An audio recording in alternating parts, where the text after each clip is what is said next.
Hala. Hala. Hala, luto na Bimbim.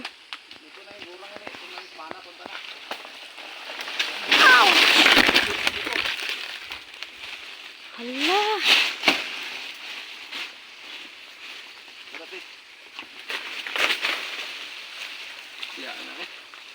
Tingnan, hindi na mabaligya doon na. Baligya nga po. Ha? Baligya nga po guro eh.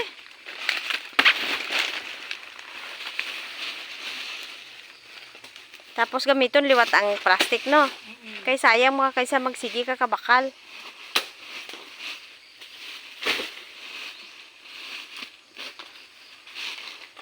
Pagkabulang yan, no?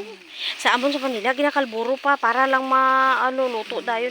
Tapos pagbakal mo, ahay, kupos-kupos, tapos lasay-lasay. Oo.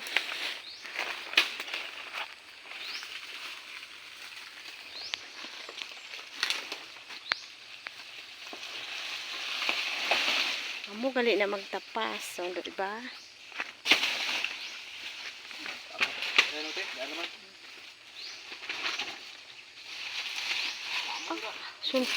Sunod-sunod gali pa.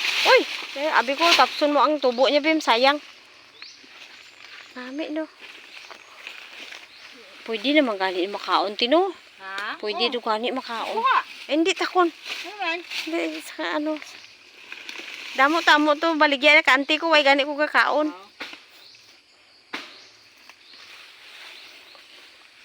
Amon ni dito sa amon te, tag 120. Kilo? Kung abot pag December 150. Oo, depende. Kung mga class A, mga basta abot pa na siya 180. Magpalit akong bala, 5 kabilog nga amo ni kagagmay, 50 pesos, 5 ka buok. Oo. 5 lang ka buok. Barato pa na hap.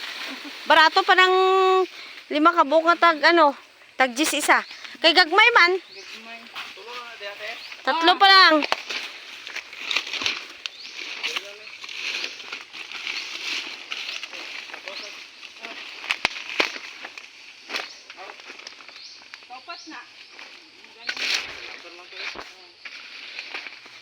Apat pa lang na, Bim.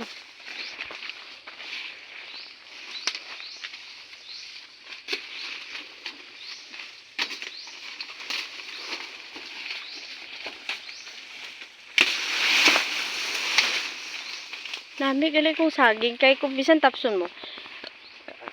Pag mapuslan gihapon gali ang Dirira kay parisa na to ng kuan. Pero di ka kapupunog og akot. Pares-pares lang tulo-tulo. Okay. Sige. Sige. Ay, nangingan na po ni Bim. Hala, luto na tanan, Bim. Ay, no. Oo. Mas dali gani guro na mabakal ng may hinog kasi pag bakal nila luto na dayon. Yan na. Wala ba yung may higay na? Wala. Duha ka bulig ang may luto.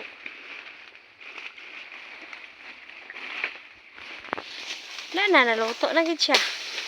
Sila kasipi ang luto.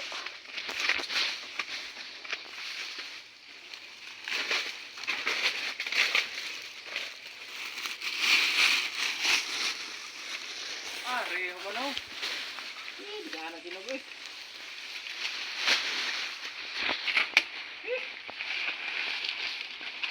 Why ni mo nabantayan? Nga na? Sili na. Busy ka. Oo.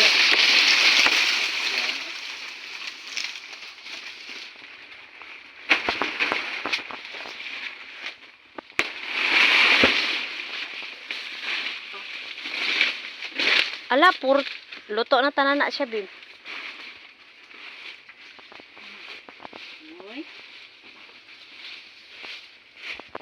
Grabe, luto-luto na siya tanan. Gani kuan. Nako. Anom. Naluto na siya.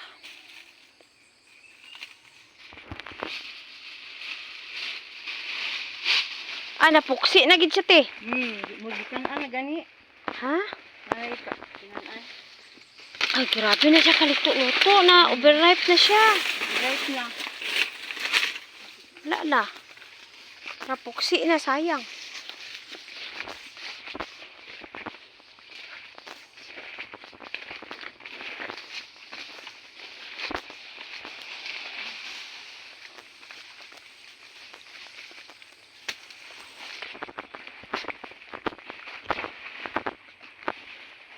Overripe ang saging.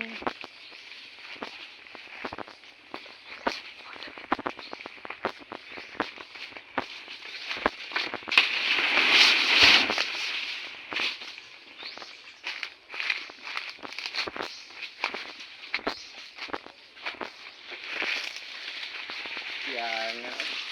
Dua. Overripe na, Bim. Ha? Na-overripe na itong mga saging.